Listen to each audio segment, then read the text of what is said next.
오랜만에 나간 초등학교 동창회, 다들 비슷한 경험 있으시죠?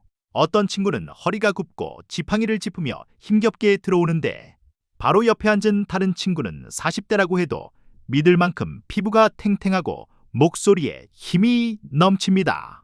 주민등록상 나이는 똑같은 70세인데 왜 누구는 늙고 병들고 누구는 청춘처럼 활기찰까요? 유전자가 좋아서일까요? 아니면 비싼 보약을 먹어서일까요? 정답은 둘 다 아닙니다. 오늘 소개해드릴 책의 저자, 서울 아산병원 정의원 교수는 이것을 가속노화라고 부릅니다.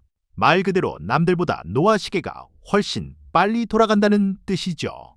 더 무서운 건 우리가 일상에서 무심코 하는 행동들이 내 몸을 엑셀 밟은 자동차처럼 늙게 만들고 있다는 사실입니다. 오늘 이 영상을 끝까지 보시면 내 노화 속도를 늦추고 남은 인생을 가장 젊게 사는 비결을 얻어가실 수 있습니다. 혹시 어제 저녁 소파에 푹 파묻혀서 달달한 믹스커피 한 잔과 함께 몇 시간 동안 텔레비전만 보지 않으셨나요? 몸은 편안했을 겁니다. 하지만 우리 몸속 세포들은 비명을 지르고 있었습니다. 편안한 의자, 씹지 않아도 넘어가는 부드러운 음식, 그리고 스마트폰. 이 세 가지가 우리 시니어들의 근육을 녹이고 뇌를 쪼그라들게 만드는 주범입니다. 저희 옆집에 사시는 75세 김할머니 이야기를 해드릴게요. 김할머니는 자식들이 사다 준 빵과 떡으로 끼니를 때우는 걸 좋아하셨어요. 밥 차리기 귀찮으니까요. 그러다 어느 날 문지방에 살짝 걸렸는데 그만 고관절이 부러지고 말았습니다. 뼈가 약해진 줄도 모르고 당분만 섭취했던 거죠. 이게 바로 가속노화의 무서움입니다. 안 아픈 게 건강한 게 아니라 버티는 힘이 없어진 겁니다. 책에서는 우리가 먹는 탄순당을 독이라고 표현합니다. 흰 쌀밥, 국수, 빵, 설탕이 듬뿍 들어간 음료수.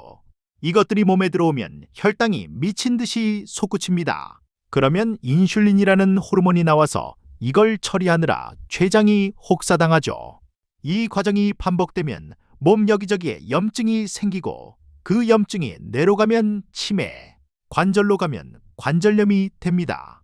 그럼 도대체 뭘 먹어야 할까요? 정의원 교수는 복잡한 영양제보다 자연스러운 식사를 강조합니다. 밥은 현미나 잡곡으로 바꾸고 밥상에 나물 반찬과 단백질인 두부, 달걀, 생선을 꼭 올리세요. 쉽게 말해 거칠고 씹어야 하는 음식을 드세요. 입에서 살살 녹는 음식은 내 몸도 녹여버리지만 꼭꼭 씹어야 하는 음식은 뇌를 깨우고 몸을 단단하게 만듭니다. 식사하실 때 순서만 바꿔도 노화를 늦출 수 있습니다. 보통 밥 한 숟가락 먼저 드시죠. 그러지 마시고 채소 반찬이나 단백질 반찬을 먼저 두세 번 집어 드신 후에 밥을 드셔보세요. 채소가 먼저 들어가서 위장에 그물을 쳐주면 나중에 들어온 밥이 혈당을 천천히 올리게 도와줍니다. 돈 드는 것도 아니니 오늘 저녁부터 바로 해보실 수 있겠죠. 두 번째 기둥은 운동입니다. 헬스장에 가서 무거운 역기를 들라는 말이 아닙니다. 책에서는 일상생활에서의 활동량을 늘리라고 조언합니다. 앉아있는 시간을 줄이는 것만으로도 수명은 늘어납니다. 텔레비전을 볼 때 제자리 걸음을 하거나 가까운 거리는 걸어가고 엘리베이터 대신 계단을 이용하는 것. 이 사소한 습관들이 모여 내 다리에 근육 연금을 쌓아줍니다. 실제로 이 책의 조언을 따랐던 68세 박상철님은 걷기조차 힘들어 했었습니다. 하지만 딱 3개월 동안 버스 한 정거장 먼저 내려서 걷기와 아파트 계단 오르기를 매일 실천했죠. 결과는 어땠을까요?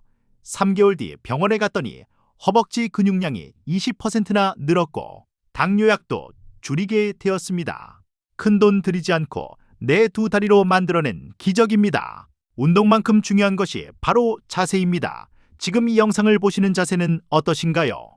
혹시 목을 앞으로 쭉 빼고 등은 구부정하게 말고 계신가요? 이런 자세는 척추를 늙게 하고 숨기를 막아 뇌로 가는 산소를 줄입니다. 지금 바로 허리를 펴고 가슴을 활짝 열어보세요. 그리고 깊게 숨을 들이마셔보세요. 그게 바로 젊어지는 자세입니다. 세 번째 기둥은 마음과 잠입니다. 잠을 못 자면 치매 물질이 뇌에 쌓인다는 사실 알고 계셨나요? 나이 들어서 잠이 줄어드는 건 당연한 게 아닙니다. 낮 동안 햇볕을 쬐며 30분 이상 걷고 저녁에는 스마트폰을 멀리해야 멜라토닌이 나와 꿀잠을 잘 수 있습니다. 수면제에 의존하기보다 낮에 몸을 움직여 자연스럽게 잠이 오게 만들어야 합니다. 화병이라는 말, 우리 시니어들에게 참 익숙하죠. 스트레스를 받으면 코르티솔이라는 호르몬이 나와 근육을 분해하고 뱃살을 찌웁니다.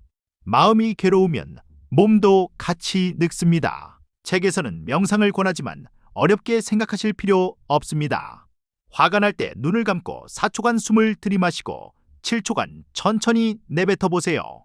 이 호흡만으로도 뇌는 휴식을 취하고 노화 브레이크를 밟습니다. 마지막 네 번째 기둥은 관계입니다. 혼자 밥 먹고 하루 종일 말 한마디 안 하는 고립된 생활은 흡연만큼이나 건강에 나쁩니다. 복지관에 나가 친구들과 수다를 떨거나 자원봉사를 하며 사회와 연결되어 있으세요. 사람을 만나고 대화하는 과정은 뇌를 끊임없이 자극하는 최고의 치매 예방약입니다. 많은 분들이 건강을 위해 비싼 영양제를 한 움큼씩 드십니다. 하지만 정의원 교수는 말합니다. 생활 습관을 바꾸지 않고 영양제만 먹는 건 밑빠진 독에 물 붓기라고요. 잠도 안 자고 빵만 먹으면서 영양제 먹어봤자 아무 소용 없습니다. 기본을 지키는 것이 가장 강력한 보약입니다. 그리고 시니어분들, 살 뺀다고 무조건 적게 드시면 절대 안 됩니다. 젊은 사람들은 살을 빼면 지방이 빠지지만 노년기에는 근육이 먼저 빠집니다. 근육이 빠지면 낙상 위험이 커지고 면역력이 떨어집니다. 체중계 눈금에 집착하지 마시고 허리 둘레는 줄이되 허벅지는 굵게 만드는 것을 목표로 삼으셔야 합니다. 잘 드시고 많이 움직이세요. 이 책의 핵심 단어는 내재 역량입니다. 쉽게 말해 삶의 파도를 헤쳐나가는 내 몸과 마음의 맷집입니다. 질병이 찾아오거나 수술을 받게 되었을 때 이 내재 역량이 높은 사람은 금방 털고 일어나지만 낮은 사람은 그대로 주저앉게 됩니다. 오늘 말씀드린 식사, 운동, 수면, 마음 챙김이 바로 이 맷집을 키우는 훈련입니다. 이미 70이 넘었는데 너무 늦은 거 아니냐고요? 절대 아닙니다. 우리 몸은 죽는 순간까지 변할 준비가 되어 있습니다. 80세에 근력 운동을 시작해서 마라톤을 완주한 분들도 계십니다.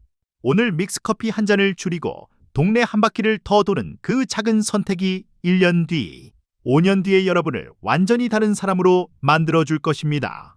거창한 목표를 세우지 마세요. 내일 아침 눈을 뜨면 침대 위에서 기지개 한번 시원하게 켜는 것부터 시작하세요.